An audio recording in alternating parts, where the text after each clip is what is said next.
For more on Catalan independence, which is Spain's biggest political crisis, some say in over 40 years, we now turn to our panelists in Beijing studio. Wang Yiwei, Jean Monnet Chair Professor and also Director of the Center for EU Studies at Renmin University here in Beijing. Thank you, sir, for joining us. Joining us in Barcelona in Spain, Dr. Pablo Aguiar, who is the research expert at the International Catalan Institute for Peace. Welcome. I'm sure you're very busy these days. In Brussels, we are joined by Nicholas Whyte, Senior Director and Head of Services to Government in APCO's Brussels office. Welcome as well. I want to start with you, Mr. Aguiar, in Spain. What about the case filed by the federal prosecutor against the president, or let's just say regional leader of Catalan, secession, also some of the other charges? What would that mean? I think it'll be probably not on political terms, not a big development. I mean, it's something we already expected, that if a declaration of independence unilaterally by the Catalan government would lead to the president of Catalonia being charged for sedition and rebellion. So that would lead him probably to prison, at least temporarily. Prison term could be as long as several decades, I was informed earlier by some of the legal scholars. But let's just move on from there to something even more important. First day, Mr. Aguiar, in the office for all the federal workers. Can you repeat this? First day for all those working for the Catalan local government. It seems that everything quite smooth so far. What does that say about the momentum for so-called independence in the region? Today, in terms of public administration work, the instructions received by the civil servants is to just paralyze every project and just show not opposition to whether decisions taken by people signaled by Madrid and sent by Madrid. So it seems to be, at least on the public administration work, is going to be slowed down very much, but it's not going to face huge opposition to the decisions taken by the persons that is in charge, sent by Madrid. Okay. Mr. Whyte, your observation, two things. One, the referendum, of course, was done. Voted yes for independence locally in Catalonia. However, only 43% of people turned out. Secondly, you got 65 to 61 in a way, in the parliament voting in Catalonia, and yet in the General Assembly, shall we say, in Spain, the pro-independence parties are far from the majority party. So what does all of these numbers tell us also about the legality of this, what we call independence movement? Well, it's a very good question. In the first place, of course, this can often be a situation where the law has to catch up with what the political reality on the ground may be. I can think of very few independence movements who started off from a position of legality from the country from where they were trying to secede. So in a sense, we're not in a very unusual position from the historical context here. That vote in the referendum, as you rightly said, 43% of the electorate who turned out and 38% of the electorate who voted in favour. Someone pointed out to me the other day that that's actually a larger fraction of the electorate than of the voters in the UK who voted for Brexit because of the differential turnouts to be considered there. It would be a jolly good vote for any ruling party in Europe to get that percentage of the electorate as a whole, or indeed of those who are voting. So sure, it's not over 50% of all voters, but it's still it's a significant voice that needs to be taken into account. And your final point is, of course, the crux of the issue. The fact is that we have to decide, Catalans and Spaniards must decide who gets to set the future of Catalonia. Is it the people who live there or the people who don't? Is Catalonia able to decide its own future, or can that only happen within a Spanish context? That is at the centre of the discussion that we've been having. And that goes back, let's not forget, to the disputes over the autonomy of Catalonia that have been happening for the last 10 years, which have been pretty much one of the drivers of the situation. Mr. Aguiar, I heard that you want to say something to your colleagues as well, to interact about that, some of the point he just made. Mr. Aguiar, you want to say something? Yeah, what he said, I agree completely. The last 10 years have shown a decline in autonomy in Catalonia, and there was a wish of most of the population to decide whether they wanted to continue to be with Spain or not. And the government of Spain didn't accept at all, not the referendum in Catalonia, but not even a referendum in the whole of Spain, asking about this issue. And that, I think, is the lesson we have to try to read from this process. Whenever people demand ballot boxes to take a decision collectively, they should be heard. But one of the things I might disagree a bit with Mr. Whyte about the numbers, for example, the German parliamentary election, or as we have witnessed recently, got 70% of voter turnout. And that is just average for German elections. So it's not in every European country the election turnout is as low as 40%, as you just earlier illustrated. Maybe the UK is the case. But I'm sorry, I may have... Go ahead. I may have expressed myself badly. I meant the percentage of the electorate as a whole who vote for the winning side. I see. And I think if you look at the German parliamentary election, I think you'll find that indeed a 70% turnout, but only a 36% vote for Chancellor Merkel's party. By my money, that's roughly a 25% of the total electorate who voted for her party, and yet we call them the winners. Points made clearly. Thank you, sir. And let me go to you, Professor Wang Yiwei, here in Beijing. There are several things that is going on. One is the history between Catalonia as a region of Spain and Spain itself, because we know there was something earlier, even 100 years ago, and most recently with some of the Franco administration, and the history developed from there. Secondly is, what would Catalonia mean for all the other places in Europe that also have so-called thoughts of independence? Mr. Wang, would you like to help us understand better about that from a Chinese perspective? Well, I think firstly, Catalonia seems in the 17th century is quite dependent. They have their own language, they have their own political system, so it's not so united like China. Since the first emperor of Qin Shi Huang 221 BC, that's a different case.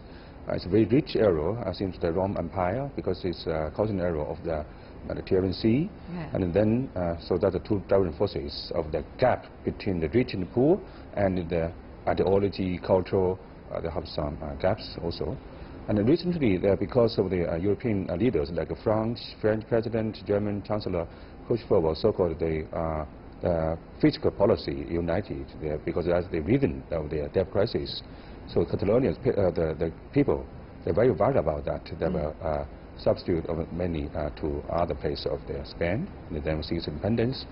But France, they also worry about that, because actually there are more than 100,000 Catalonians also live in France. So if they are independent, those people also moved back to Spain, to Catalonia. So it's also a problem. Of course, the other countries also suffer similar separatist or independence movement, like Corsica in France, and Italy, and even Belgium, and even people mentioned about Barcelona in Germany. But Germany is a federal system, but much better than that. So abuse of the referenda, and also abuse of the rights, human rights, and too much freedom, and that makes the excuse for the politicians as a populist movement, and then in the name of the independence. So that's, I think, the European very worried about that. Well, there are several cases that you have seen, Mr. Whyte, in Europe, for example, about small regions or even bigger regions trying to seek a different voice of independence compared to the country in which they are being officially recognized. For example, in Flanders region of Belgium, in northern Italy, in Corsica of France, and in some of the other places as well. Will Catalonian crisis serve as a precedent for the other places, whether it is about the central government's interaction with the region, or it's about regional's own decision, or the national constitution vis-a-vis regional legal decision. In any of these cases, will the Catalonian crisis serve as a precedent? Will it serve as a good example, or will it serve as a totally bad and negative example? This is an interesting and very thought-provoking question.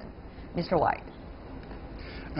Absolutely, and in fact I come from Belfast in Northern Ireland, where we have been dealing with these issues and similar issues for a very long time.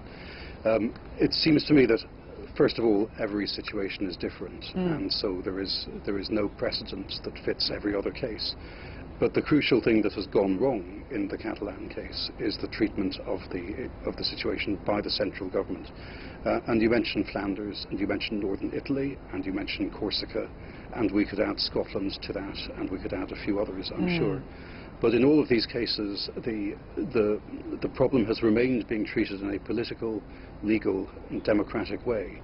And unfortunately, the avenue to approach that, indeed to go for the ballot boxes rather than to resolve the situation by other means. I see. That was denied in the Catalan case by the Spanish government, and I think that proves to be a mistake. Once you say to people that this cannot be discussed politically, unfortunately you leave open the possibility that it gets discussed in other ways. Mr. Aguiar certainly has his views as well. Mr. Aguiar, I want to ask you about that too, because now we also see a timeline. Not just a debate about question itself, but a timeline about an election being called upon in Catalonia in December. So from now until then, there seems to be a lot of political parties fighting for the voices, for the seats, for the parliament, and eventually for probably the regional office. What do you see is going to happen? Will people's voices becoming more regional and rational, or political parties will, take advantage of the crisis and elaborate it, no matter in which direction, to the extreme? What's likely to happen, Mr. Aguiar? Well, it's really difficult to foresee what is going to happen, but I think the political move made by Rajoy calling on elections on the 21st of December was really a good one, because it made appear doubts to the independent political parties whether to present candidacies to these elections or not, and to do it unified as they did on the last elections, in which they were able to accomplish an overall majority, or if they will do separately, that will lead them to be less hopeful of reaching this overall majority. So that is really a good move. What would happen? We have different scenarios here. Probably on the Catalan independency political parties option would be big repression from Madrid on the application of 155 articles. That means resigning most of the people being in the administration on the higher levels, and that could lead to demonstrations. If these demonstrations are not taken peacefully from the Spanish police, that could lead to a very emotional vote on the 21st of December in favor of independence. But what about on locals? the other side? Yeah. Sorry, go ahead. Yeah, tell me. Go ahead. Oh, sorry. On the other side, Madrid wish would be to have a smooth transition to this 21st of December, and then being able to beat the independency parties, political parties, on the elections. If that happens, would be a very serious smash on the options of independence of Catalonia. At this point, we understand the Parliament Speaker is now in the office for the regional office right now, taking the place of so-called regional leader, or even called earlier as so-called president. But that is still a long way to go politically, even though only 2 months, but a lot of things could happen.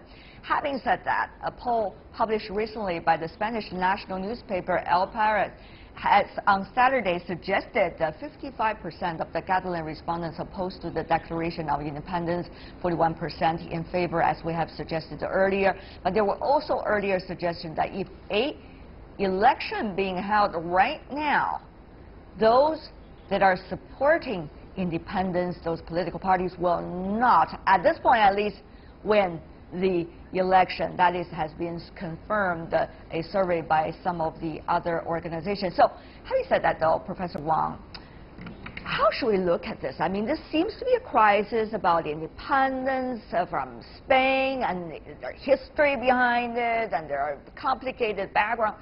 But a lot of things has to do with the immigrants that are coming into Spain, with the different kinds of wealth divide and gap in different regions of Spain, with the fact that some regions are having momentum for growth. For example, Catalonia, very well off compared to the other regions, and yet others are not that way, and the Catalonians feel, why should we share? So this has a lot to do with the bigger picture. With that picture in mind, Professor Wang, what kind of thing can we perceive from here? I would also like to have the others to respond to that after you. Professor Wang, you go first. Yes, it's a comprehensive reason. It's not just one single reason, actually. The European countries suffered many crises, debt crisis, refugee crisis, and so that's kind of the result. And the populists, the nationalists, also going up in many countries, not just in Spain. And the European Union now is very difficult to keep so-called the motto of the unity in diversity, because in the former time they focused more on the diversity, focused on the competition. And now I think they pay more attention to the unity because of the migrants, and then it's too diverse for the for the society, particularly for Spain, because occupied by the Arabic 800 years in history. So facing so many refugees from the Middle East and Western Africans. So many countries are very worried about not just the attack of the jobs, but also cause on social problems. The identity crisis is the most serious challenge for every country. For instance, that the opposition party leader of the Catalonia said, "We are Catalonia is our hometown, Spain is our nation, but Europe is our future." I think that's the consensus, the majority of the consensus. But still, some of the separatists, populists, in the name of the independence, make their voice be heard, and then get some power and bargain with the government. All right. We only have 40 seconds left for the other two panelists, so 20 seconds for each of you. What are some of the most important barometers you would suggest that we need to watch from now until the election? Let's go to Mr. Aguiar first. Well, first of all, is to see how this application of the rejection of the political leaders of Catalonia is taken by the civil society, if it's going to be on smooth, peaceful, probably, demonstrations, but to what extent that is going to be a challenge for a Spanish government. I think the most important thing right now. Mr. Whyte, final words. Don't trust the opinion polls. Look at whether or not Madrid is able to regain the trust of all of the people of Catalonia in its ability to deliver government services that they want and for which Madrid is responsible. Well, I guess Europe is watching. The rest of the world is too. So thank you so much, gentlemen, for being with us at this point. Professor Wang Yiwei, Dr. Pablo Aguiar, Mr. Nicholas Whyte. Really appreciate it, gentlemen, for being with us.